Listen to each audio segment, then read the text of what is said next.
যুক্তরাজ্যে ঘূর্ণিঝড় বার্টে তাণ্ডব চলছে।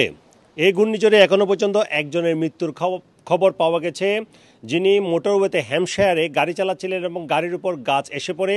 নিহত ব্যক্তির বয়স বলা হয়েছে 60 বছর। এর পাশাপাশি বিদ্যুৎ নেই 60,000 ঘরে, যেটি নর্দার্ন আয়ারল্যান্ডে, পাশাপাশি এবং ইংল্যান্ড এবং ওয়েলসেও প্রায় 3,000 বাড়িতে বিদ্যুৎ নেই। এর পাশাপাশি যোগাযোগ ব্যবস্থা বিপর্যস্ত হয়েছে, বিমান চলাচল বিঘ্নিত হয়েছে নিউক্যাসল এয়ারপোর্টে। সবচেয়ে বেশি ক্ষতিগ্রস্ত হয়েছে স্কটল্যান্ড এবং নর্দার্ন আয়ারল্যান্ড, এবং সেখানে বন্যা দেখা দিয়েছে এবং বন্যার জন্য সতর্কবার্তা দেওয়া হয়েছে। সর্বোপরি অ্যাম্বার ওয়েদার ওয়ার্নিং সমগ্র যুক্তরাজ্যে চলছে। বলা হচ্ছে প্রচণ্ড বৃষ্টিপাত, তুষারপাত এবং ঝড়ো হাওয়া রেকর্ড করা হয়েছে স্কটল্যান্ডের সর্বোচ্চ 105 মাইল বেগে। এছাড়া বন্যার যে সতর্কবার্তা দেওয়া হয়েছে ওয়েলসে, ইংল্যান্ড, স্কটল্যান্ড এবং নর্দার্ন আয়ারল্যান্ডে।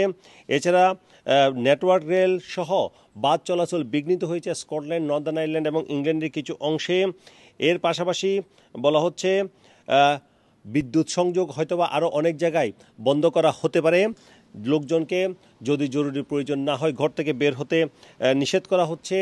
এবং যেটি সবচেয়ে বড় বিষয় সেটি হচ্ছে ন্যাশনাল গ্রিডে বলা হচ্ছে সাউথ এবং ওয়েস্ট ওয়েলসেও আরও প্রায় 1300 বাড়িতে বিদ্যুৎ চলে গিয়েছে।